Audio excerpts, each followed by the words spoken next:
Welcome back to our channel. ഇന്ന് നമ്മൾ പോകുന്നത് ഹത്തയിലേക്കാണ്. UAE ഒരു പ്രധാന ടൂറിസ്റ്റ് ഡെസ്റ്റിനേഷനിൽ ഒന്നാണ് ഹത്ത. ഇത് ഒമാൻ്റെ ബോർഡറിലായിട്ടാണ് സ്ഥിതി ചെയ്യുന്നത്. ഇന്നത്തെ എൻ്റെ ടീഷർട്ടിനൊരു പ്രത്യേകത ഉണ്ട് കേട്ടോ. ഇത് കണ്ടോ, the world around the man. ഇതെൻ്റെ ഫ്രണ്ട് ജിത്തു എനിക്ക് ഗിഫ്റ്റ് തന്നതാണ്. ജിത്തുവിൻ്റെ ഇൻസ്റ്റാ ID ഞാൻ എന്തായാലും ഡിസ്ക്രിപ്ഷനിൽ ഇടുന്നുണ്ട്. പിന്നെ അതിൻ്റെ ഒരു ഷോർട്സ് എൻ്റെ ചാനലിലുണ്ട് ഓൾറെഡി. ഓക്കെ, ഞാനിപ്പോൾ ഇൻട്രോ എടുക്കുന്നത് റാഷിദയിലെ മെട്രോ സ്റ്റേഷൻ അടുത്തുള്ള ചെറിയൊരു പാർക്കിലാണ്. ചെറിയൊരു പാർക്ക്, ഈവനിങ് ഒക്കെ വന്നിരിക്കാൻ പറ്റുന്ന ചെറിയൊരു പാർക്കിലാണ്.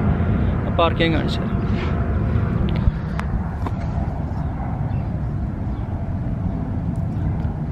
കണ്ടോ, ഈവനിങ്ങിലും ഇപ്പം മോർണിംഗ് 10:30 ആയിട്ടുണ്ട് കേട്ടോ സമയം. മെട്രോ സ്റ്റേഷൻ, റാഷിദിയ മെട്രോ സ്റ്റേഷൻ്റെ അടുത്ത് തന്നെയാണ് ഈ പാർക്കുള്ളത്. ഇവിടെ പ്രത്യേകിച്ച് ഫാമിലിയൊക്കെ ആയിട്ട് വന്നിരിക്കാൻ ഈവനിങ്ങിലൊക്കെ നല്ല ഭംഗിയുള്ളൊരു പാർക്കാണ്, ചെറിയൊരു പാർക്ക്.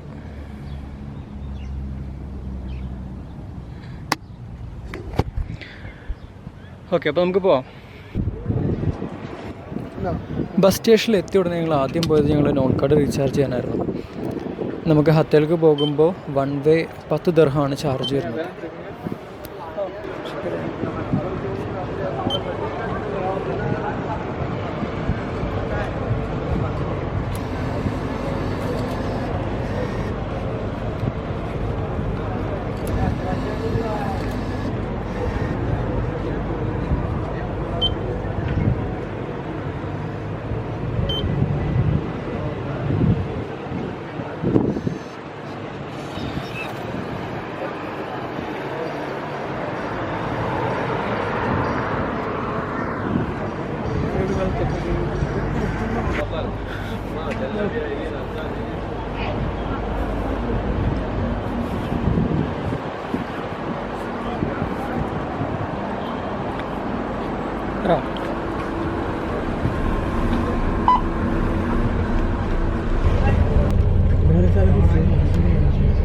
ദുബായിൽ നിന്ന് ഹത്തയിലേക്കുള്ള യാത്രയിൽ ഏറ്റവും നമ്മളെ വ്യത്യസ്തമാക്കുന്നൊരു കാര്യം പോകുന്ന വഴിയാണ്.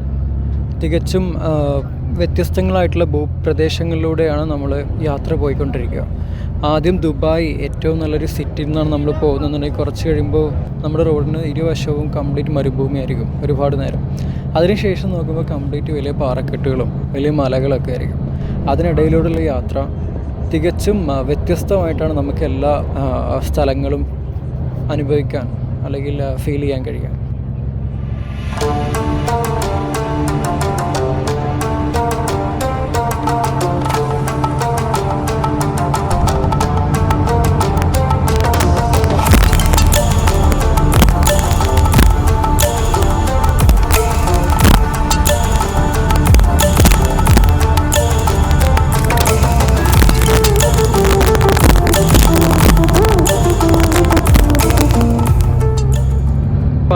ഇറങ്ങിയിട്ട് ഇവിടെ ഹത്തയിൽ 3 മണിക്ക് എത്തിയിട്ടുണ്ട്. അതായത് 3 മണിക്കല്ല, 3:30 എത്തിയിട്ടുണ്ട്.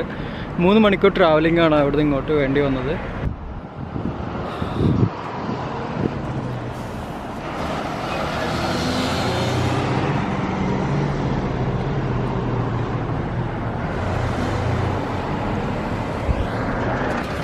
നമ്മൾ ഹത്ത ഡാമിലേക്കാണ് ആദ്യം പോകുന്നത്. നടന്നാണ് പോകുന്നത് കേട്ടോ. 31 മിനിറ്റ്സ്. ഓക്കെ, ദൂരം 2.56 കിലോമീറ്റർ കൊടുത്തിട്ടില്ല. ഇവിടെ ഇലക്ട്രിക് സ്കൂട്ടേഴ്സൊക്കെ അവൈലബിൾ ആണ്. ഇതൊക്കെ നമുക്ക് ആപ്ലിക്കേഷൻ വഴി റെൻറ്റിനെടുത്തിട്ട് നമുക്ക് യൂസ് ചെയ്യാൻ പറ്റും. ഇങ്ങോട്ട് എവിടെയെങ്കിലും പോവാം. ദെൻ ഇതാണ് ഹത്ത ബസ് സ്റ്റേഷൻ. ഇവിടെയാണ് ഞങ്ങൾ വന്ന് ഇറങ്ങിയത്. സഫീൻ്റെ കൂടെ.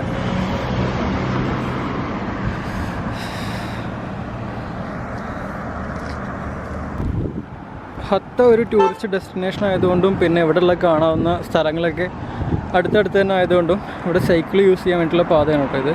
ഇത് മെയിൻ റോഡാണ്, ഇത് നടപ്പാതയാണ്. ഇത് സൈക്കിൾ ഒക്കെ യൂസ് ചെയ്യാനുള്ള പറ്റുന്ന പാതയാണ്. 20 അതിന് സ്പീഡ് ഒക്കെ വെച്ചിട്ടുണ്ട് അവർ. ഓക്കെ, ഇലക്ട്രിക് ബൈക്ക്, സൈക്കിളൊക്കെ ഇതിലൂടെ യൂസ് ചെയ്യാം.